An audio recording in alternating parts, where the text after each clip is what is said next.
Welcome to Breakthrough Success. I'm your host, Mark Roberti, the content marketing expert, bringing you 5 new episodes every week where I and top-level guests teach you how to take your business to the next level and achieve your breakthrough.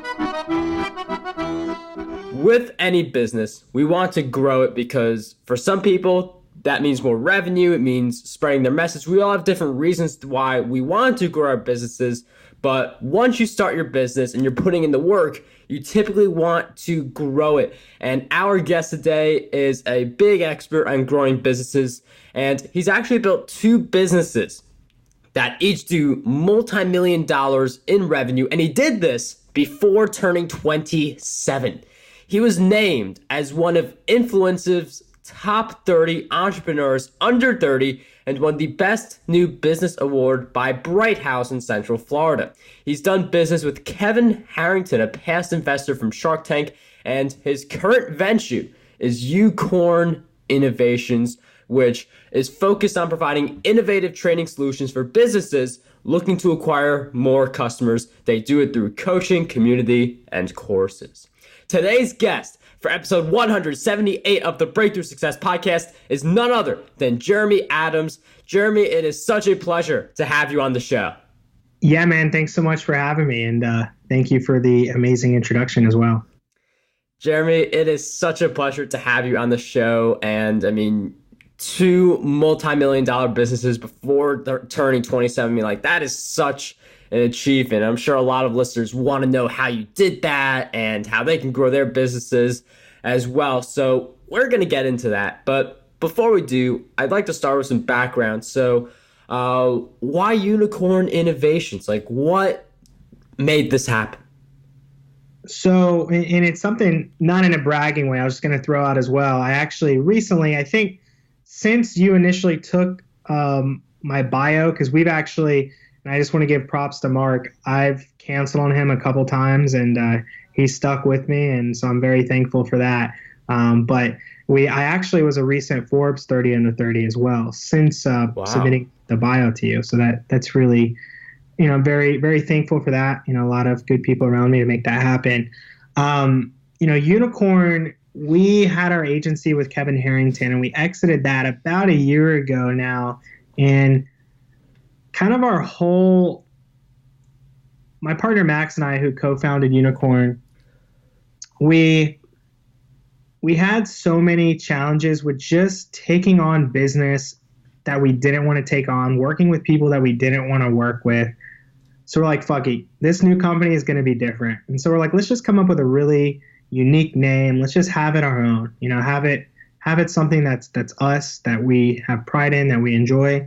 And we were just talking about names, and I think it was Max's fiance and a friend of hers actually proposed that unicorns are pretty hot right now. You should incorporate that. So we're like, that's actually a good idea. So we brainstormed on that for about a day and just went with it and went from there. So Unicorn Innovations is our parent, almost like the alphabet to Google, right? And our goal is to be that big one day too. But just so you understand that Unicorn Innovations is the parent, and then we have multiple other unicorn branded companies underneath that will either that are already in existence or that we plan to launch over the next maybe 1 to 5+ years. So Unicorn IQ is our primary focus now, though, which is what you referenced in the intro.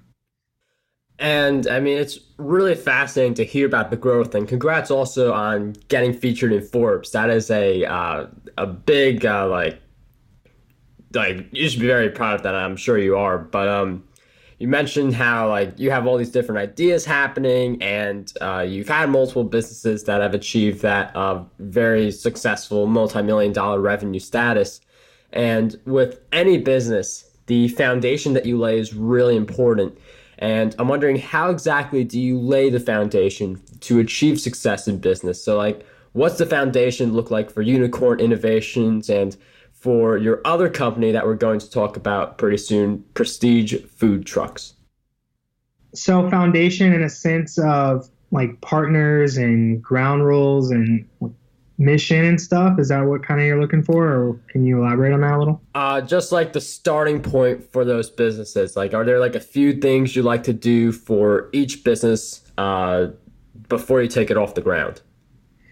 Yeah, so Unicorn was an interesting opportunity because, my partner Max and I had built a lot of relationships in the high level consulting space. So we had our agency with Kevin Harrington that went really well, and we're still on great terms with him. And I'm very fortunate in that experience. We learned a lot and met a lot of great people through that experience. But throughout that time, we built a lot of relationships. So when we started Unicorn, I remember we had business people that wanted to work with us, and for a couple of weeks, we were just waiting on the EIN number to come in so we could, have them deposited in the bank account. Like, no joke. So we already had, business on a consulting level ready to go, and that's just from really just a couple years of building relationships with people, right? And there were people that wanted to use us. Our primary focus on the consulting side, and we don't take on too much consulting business, but it's managing large paid traffic accounts. So if you're, ideally a $1 to $2 million business or higher, we can manage your paid traffic and help you scale that, assuming that we feel that your business is a good fit to scale. And for any business, like we talked about that growth earlier being really important. And once you lay the foundation, the next big thing to do is to grow it and scale it. And like one of the things that a lot of people are trying to do is just achieve some growth. Some people feel like they're stuck. And I'm wondering what the difference is between businesses like yours that make multi-million dollars in revenue and businesses that are not making nearly as much revenue or even at a loss right now.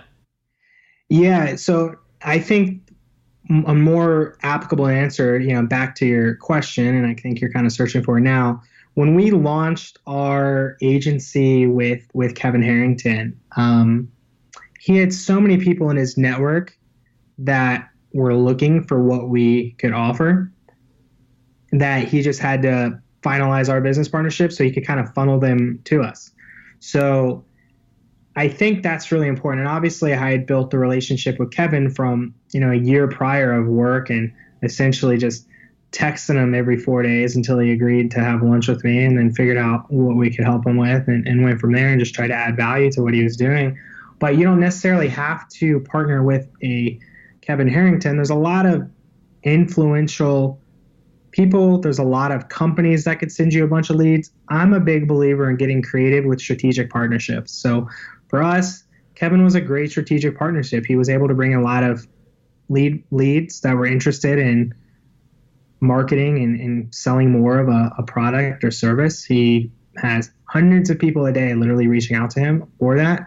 So I would recommend anybody looking to scale their business and they're having challenges getting customers, that find your Kevin Harrington. And it doesn't have to be Kevin Harrington. It can be somebody, a local influencer or a company that maybe goes after the same customers that you go after, but that doesn't offer the same service. And maybe there's an opportunity for them to refer people to you for a percentage of revenue or a finder's fee or something like that. So that for me is always how, and we can, talk about Prestige later, but when I started Prestige, I was fresh from waiting tables essentially. So I had to do everything I could to get business in the door there. And I was very, very creative, but I'm still utilize some of those creative things. And that's just creating those strategic partnerships. So, they can send us business ultimately. And we do that to this day. Like I mentioned, we take on a handful of consulting relationships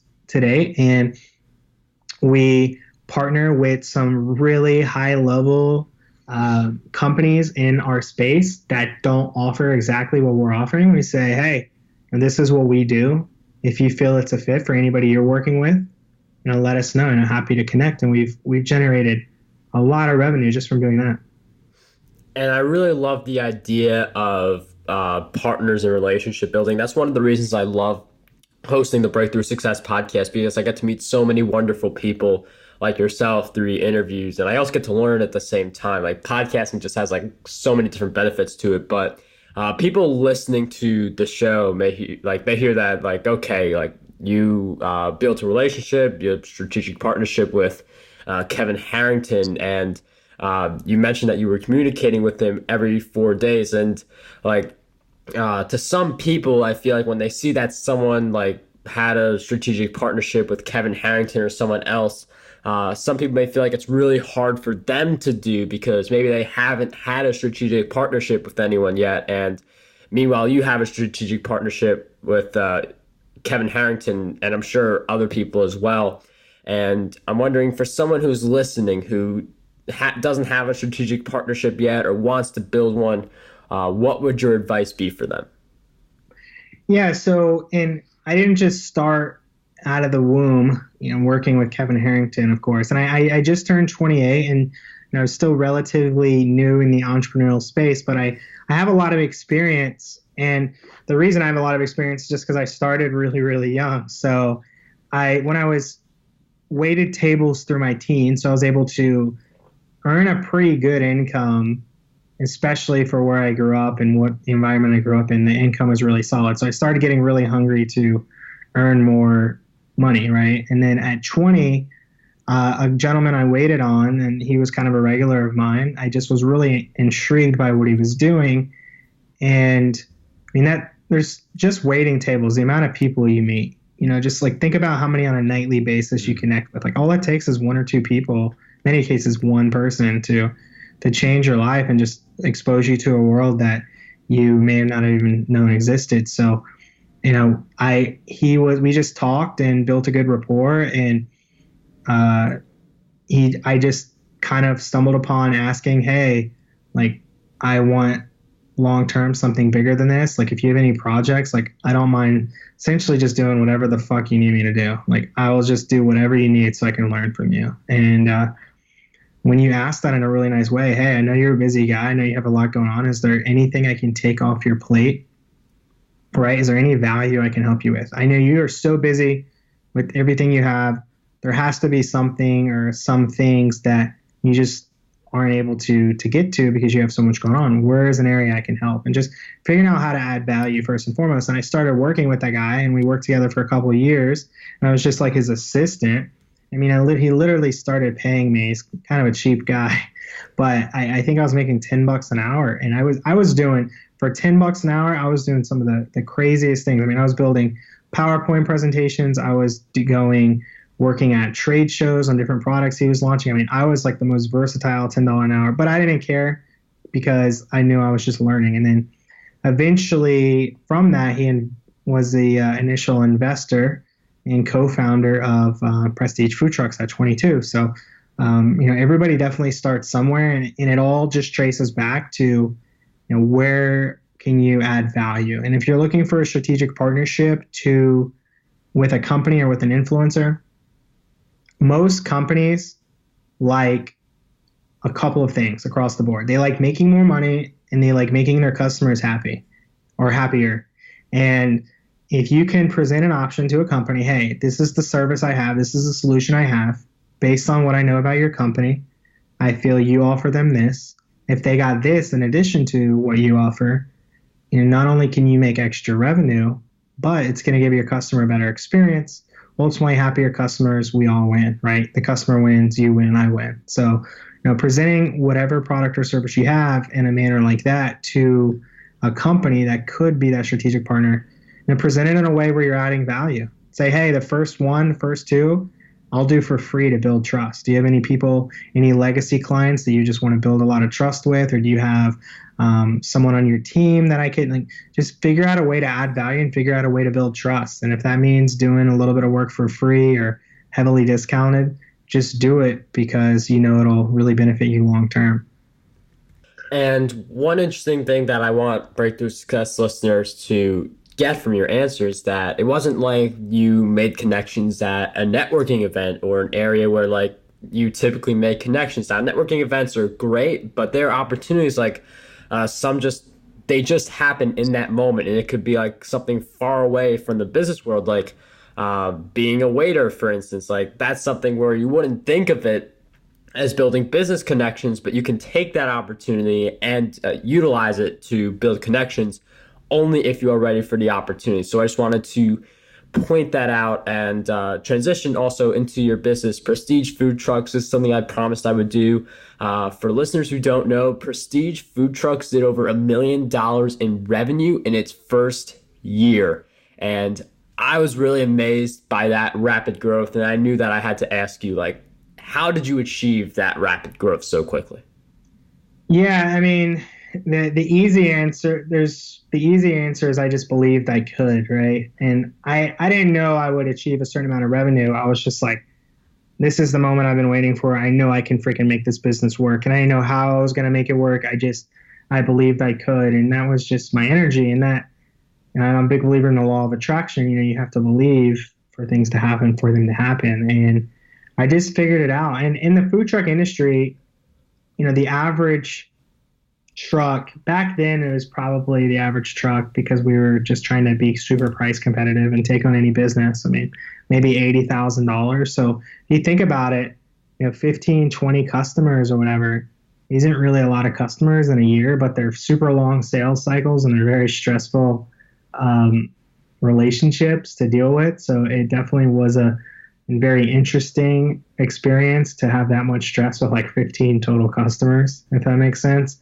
But we just, again, I created some great strategic partnerships. There were some leading blogs and information providers for the mobile food industry. And I created partnerships with them and said, hey, like, is there anybody, where are you sending people if they reach out looking for a truck and things like that. And also I had a buddy of mine that was really good at organic SEO. So he helped me for, at the time it was like a low amount of money. I mean, it was 500 or $1,000, but, that was big too. We started ranking. I don't think we were like page 1 on a lot of terms back then, but, page 2 or 3 on a expensive product like we had. When it's that expensive of a product, people spend a little bit more time searching for the right company. They don't just go to like the first one that's on Google. They actually will spend a little more time.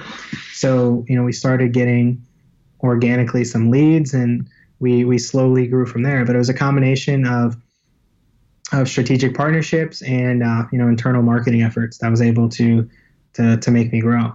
And it's really not like, if you think about it like that, there were maybe 4 or 5 companies I had strategic partnerships with, like, all it takes is 1 or 2 referrals from each of those companies for me to be a $750,000 or $1 million company, right? It's not anything crazy. So it's just, sometimes the dollar figures are scary, especially when you're just getting started, but it's the same amount of work. It's the same thing with just some more zeros on it. And now, I mean, the goals we have for our current projects are well beyond that. So, and it's all the same shit. You just have to think about it differently.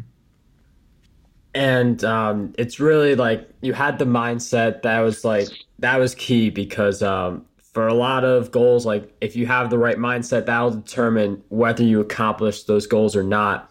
And the strategic partnerships, I see that as a really big theme. And for a lot of people who like I interview or I see their businesses in action, it seems like a few key partnerships are making the biggest difference for their business. There are a few people who are out there who you just put your product or service in front of, and you build that partnership, and that can mean a lot of revenue for your business.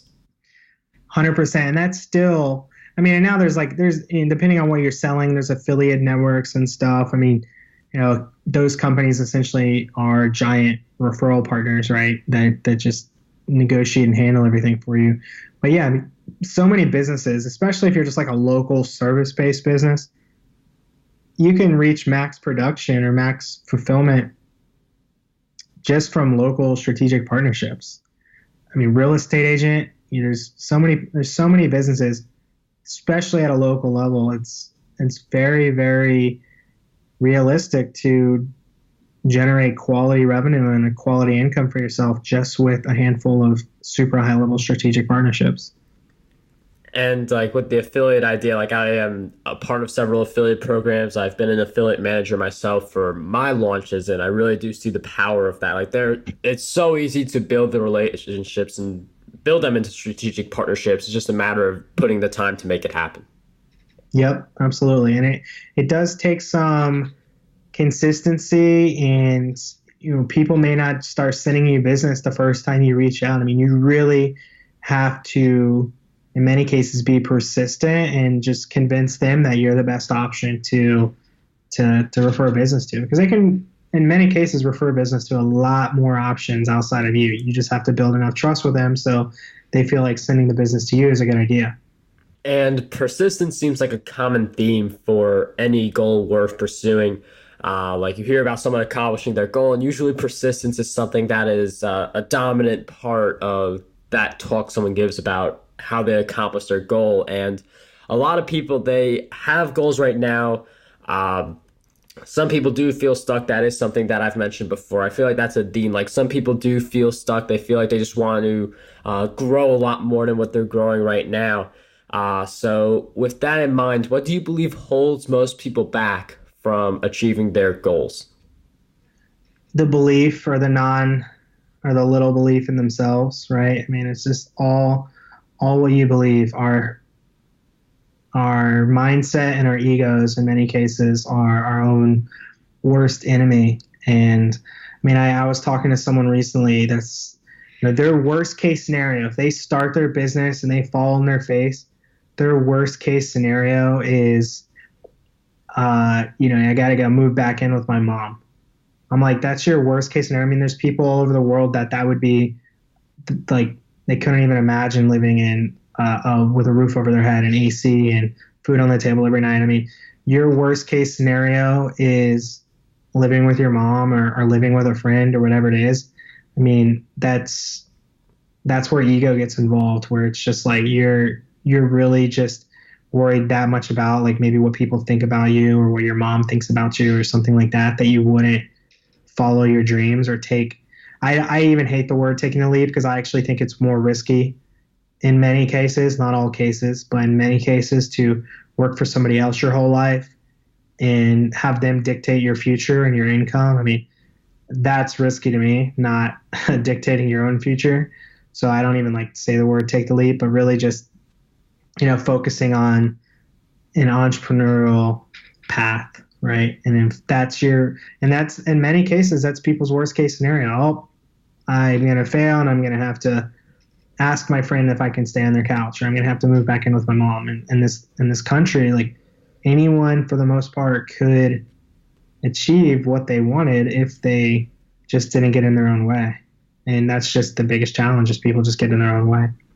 And I really love the idea of putting it into perspective, because our worst case scenario, or some people's best case scenarios, or other people would dream to have that as their worst case scenario. So next time we're in a challenge and we're thinking about worst case scenarios, I mean, that's not to say like don't put in the effort, but like if you stress out about this a lot, just think about the perspective as you continue to do the work, that this isn't as big of a deal as a lot of us make it out to be. Like there are like a lot of stressful situations that seem really big in the moment. You look at them 2 weeks later, you realize they were very small. So just put everything into perspective as you are going through a challenge. And with challenges in mind, Jeremy, I'm wondering if you could share with us one big challenge you faced in your journey and a powerful lesson you learned during that challenge. I want to add something onto that real quick, and then Sure. I have a great answer for this question too. 99% of people's problems really aren't a big deal. I mean, that's the thing. Like, Yes. maybe if you're a friend or family member is deathly ill or dying, I mean, there's a few things that are really high level red flag, like that there are a big deal. But 99% of stuff people just tell me is going on in their lives. Oh, like, just tell me, oh, this has been really stressful. Like, I got in a fight with my friend. And I'm just like, there's just so many little things like that that really aren't a big deal, and they're just excuses, and people categorize them as big deals, but they're really not big deals. And that was just one example, so I don't know if that's necessarily the best example, but I think you get where I'm going. I mean, 99% of stuff just really doesn't matter. So it's just excuses people put in their head to rationalize not doing something that they know is the better thing for them to do ultimately. But in regards to the challenge, so when I started, and this was one of the biggest learning lessons of my life, when I started Prestige, and I still have ego. Everybody has ego. It's just as a matter of how aware you are with your ego. And I, huge ego when I first started. I mean, we had a little bit of success. I was 22. I thought I was the coolest person around. And you can't be rational when you think like that. And it took me basically one step away from running the company into the ground to realize like I'm not as smart as I have been acting like, or in many cases I think I am. And the reason we ran into so many challenges with that company is I was good at acquiring the customer, but I was horrible at manufacturing. I mean, manufacturing and digital marketing are completely different skill sets. But because of my ego, I wanted to do everything myself. I wanted to, say I could do it. I didn't want to admit weakness and just a bunch of silly things. And we literally, I mean, almost went out of business a few times because of it. And it took that for me to be like, I need to just find somebody better than me that can handle the manufacturing so I can just focus on what I'm good at. And that was a big learning lesson for me and kind of a light switch or light bulb moment. Like just always partner with the best and your life is going to be so much easier.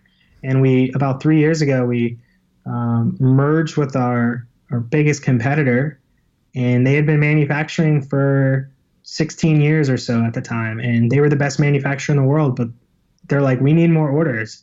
And like, talk about a perfect marriage, right? So in just always partnering with experts, find better people to do it.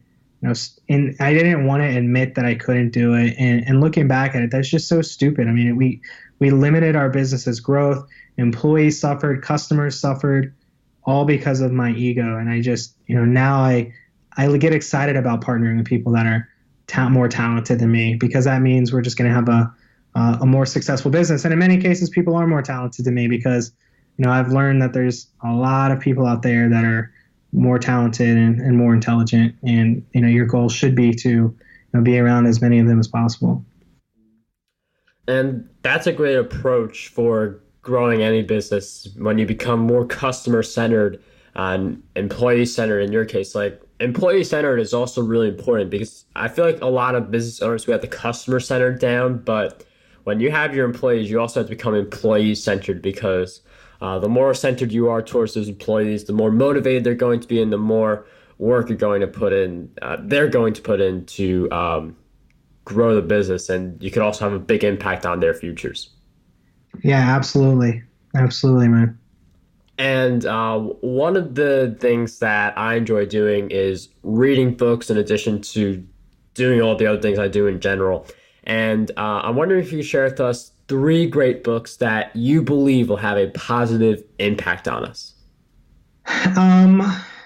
Yeah, I'm a big Audible book listener. I mean, my Audible account's like gold to me. I've actually shared the access to a few people recently that are close to me in my life just because I feel like it would positively impact them.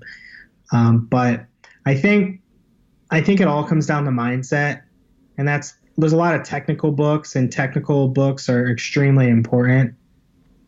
And I do a lot of focusing on the technical details now.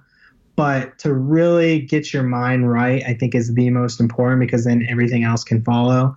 And just great mindset books are, the 4-Hour Work Week for me. I've listened to a handful of times just because it talks a lot about leveraging other people's time and energy and resources so you don't have to use your own, and just ways to free yourself up from having to do a bunch of work. And that's very important for me, and just working on the business, not working in the business, and just having that foundational mindset. So 4-Hour Work Week is a great one. I would say just the Rich Dad Poor Dad. He did a second one, Robert Kiyosaki, called Second Chance. That was more recent. But I would recommend that as well. Second Chance is the one post 2008 collapse.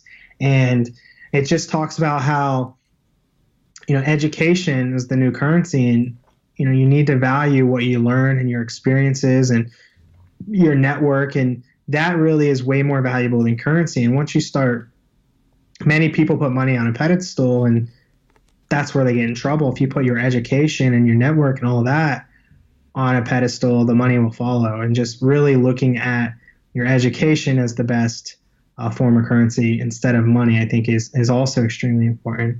And so, the Rich Dad Poor Dad, and then he did one called Second Chance that was released, I don't know, like 5+ years ago. And then the third would be, let's think. There's a book called Pitch Anything, and it talks about really just framing and influencing people. And sales is one of the most powerful skills in the world you can learn. Sales is just not applicable in business. It's, when you're talking with your friends on where to take a trip, or you're talking with your loved one on where to do a vacation, or you're, trying to get anything in your favor, it's good to, or your team's favor, or your family's favor. It's good to just have basic sales ability. And, Pitch Anything talks about a lot of it at a scientific level, like how to influence people. So I would recommend Pitch Anything as well. That's a really good one. Jeremy, thank you for sharing those great book recommendations. We'll have the link to those in the show notes, markgaburi.com/E178. And if you guys want a book on how you can create, promote, and optimize your content for growth and revenue, you can get my book, Content Marketing Secrets, over at markgaburi.com/book. And before we wrap up this episode, Jeremy, I've asked you several questions throughout our time together, but what do you believe is one question that we need to be asking ourselves more often? One question we need to be asking ourselves, I don't know. I mean, you can maybe cut this out in the post. Yeah, this is a tough question. You're not the only one. Yeah, I think there's a lot of them that just came to my mind. I'm like trying to figure out how to put it in words. What are some of them? I would just say, all right, I have one question. Okay. The one question would be, am I being as curious as I could be? And that's in all aspects of life. So I see that the most successful people I know are constantly asking questions. They're open-minded to people's thoughts and advice on many levels. And I'm guilty of brushing off certain people's advice. So it's definitely an area I need to improve on. But am I being as curious as I could be? When someone's doing something you don't understand or you don't agree with, instead of just writing it off in your head like that's stupid or that would never work for me, you'd be like, why are they doing it? What motivates them to do this? Like, is there opportunity there? Just constantly having that curious mindset, because you always can learn. And my business coach is in his 60s, and he's one of the most financially successful people I've ever met. And I'm fortunate enough to have a relationship, a really strong relationship with him. And he still coaches and he's still learning. And I just always knowing that there's more to learn and that you can be more curious in all areas of your life. I think that's the most important thing. Jeremy, thank you for sharing that great question. I know you thought through a few to come up with that one, and that was definitely a gem to cap off this interview. And I also appreciate you for sharing all of the great insights throughout our time together on the show. And if you guys want to learn more about Jeremy, you guys can head over to unicorniq.co. And you'll be able to see some of the coaching, the courses on there in the community as well, which again, it's just a focus on innovative training solutions for businesses who are looking to acquire more customers. That again is unicorniq.co. That will be in the show notes. Jeremy, I can't thank you enough for sharing all of your great insights with us today. It was such a pleasure to have you on Breakthrough Success. Thanks so much for having me. How does over 100 retweets per day sound to you? My free ebook, 27 Ways to Get More Retweets on Twitter, has you covered. I use the methods within this ebook to get over 10,000 retweets every single quarter. To learn